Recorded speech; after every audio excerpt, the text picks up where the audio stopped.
안녕하세요. 10분에 책 한 권을 풀어주는 수학쌤 이학두입니다. 오늘은 어제에 이어서 이 고수의 질문법이라는 책에 대해서 풀어드리도록 하겠습니다.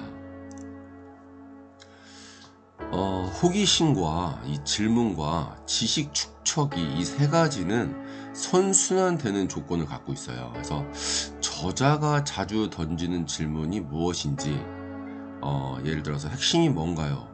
무슨 뜻인가요? 나라면 어떻게 할까요? 그 다음에 잃는 것과 얻는 것은 정말 중요한 게 뭘까요? 이 일을 왜 해야 할까요? 라는 이런 질문들을 이 책을 쓰신 분께서는 자주 하는 질문이라고 하세요. 어떤 본질을 왜라는 질문이 들어가는 게 중요한 것 같아요. 어떻게, 무엇을이 중요한 게 아니라, 물론 중요하죠. 근데 이제 그 중에서 중요한 게 왜 해야 되는가, 왜 해야 되는지 이런 목적성이 있어야지만이 거기에 따른 어떻게, how와 이제는 what, 무엇이 나오는 것 같아요. 이 저자께서 이제 말씀하신 질문에 대해서 설명을 해주시는데요. 질문이라는 거의 의미를 어떻게 말씀해 주시냐 봤더니, 질문은 연결이다. 질문은 상대에 대한 관심이다. 상대의 마음의 문을 여는 열쇠이다. 목적 없는 순수함이다. 호감, 내 생각이 틀릴 수 있다.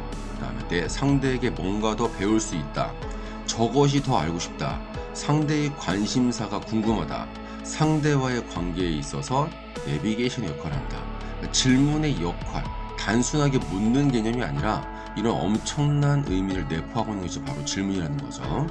그럼 일에 대한 질문, 대표적인 게 뭐가 있나 한번 살펴봤는데요. 당신의 일이 어떤 의미가 있는가? 당신은 이 일을 통해 무엇을 배우는가? 삶의 의미가 있다면 인간은 모든 것을 견딜 수 있지만, 반대로 삶의 의미가 없다면 어떤 것도 참을 수 없다. 쉽게 얘기해서 우리가 저도 이제 결혼을 해서 아이가 5학년, 2학년인데요. 이 아이들 위해서 내가 무언가를 참고 견딘다. 예를 들어서 이 아이들이 아프다. 밤에 졸리는 걸 참고 거기에 대해서 아이들 병간호한다. 그러면 삶의 의미, 즉 아이가 나을 수 있게 한다는 의미가 있기 때문에 참고 견딜 수 있겠지만, 만약에 그런 게 없다면 제가 밤에 잠을 안 자고 참고 졸음을 참고 견딜 이유가 전혀 없겠죠. 어떤 것도 참을 수 없다. 이 부분은 정말 맞는 것 같아요. 나를 위해서가 아니라 타인을 위해서 한다면 그 사람의 능력은, 잠재력은 더욱더 크게 발현될 수 있다라는 부분 공감합니다. 다음 5번째, 문제 해결 능력의 발전 단계를 보면요, 지, 식, 견이라고 이제 나눠주셨는데요. 지라는 건 내가 아는 것을 말로 표현하는 것이고, 식이라는 것은 내가 아는 것을 말과 글로 표현하는 것이고, 견이라는 건 의견이 있음이죠. 그러니까 식견이 있어야지만 견해가 생긴다. 그러니까 해는 문제 해결 능력, 다양한 해결책을 제시하는 수준까지 올라가는 것이 바로 문제 해결 능력의 발전 단계라는 거죠. 지식, 견해.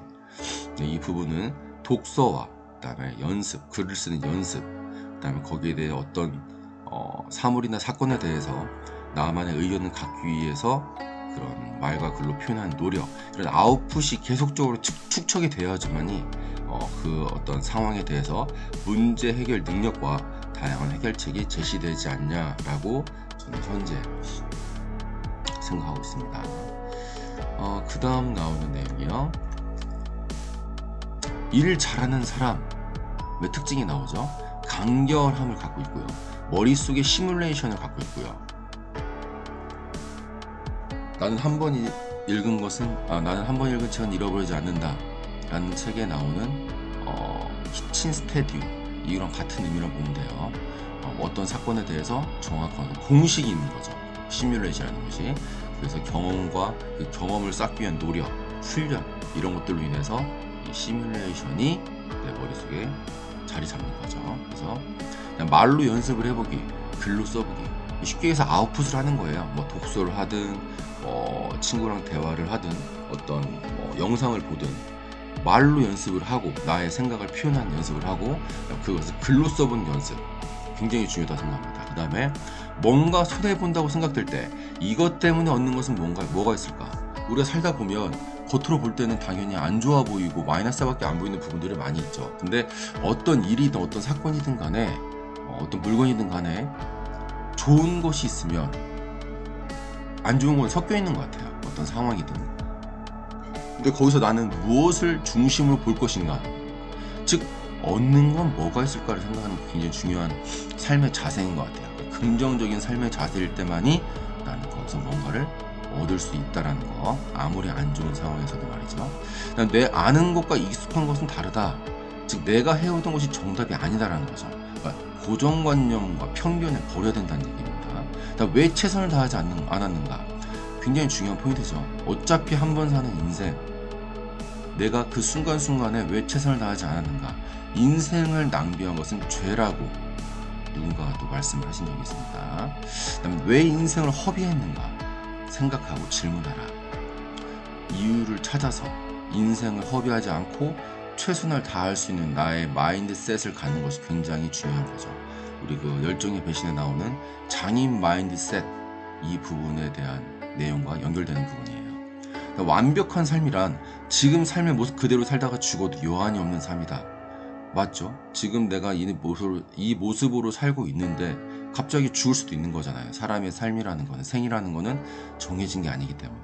그래도 여한이 없다라는, 저는 가족을 더욱 사랑하다가 죽었으면 하는, 사람을 더욱 사랑하다 죽었으면 하는 이런 어떤 어떤 욕심, 그것이 완벽하다라고 생각을 좀 하고 있습니다. 그 다음에 기업 오더의 자제를 보면요, 공평한 기준과 엄격한 규율을 시행해야 되는 거죠.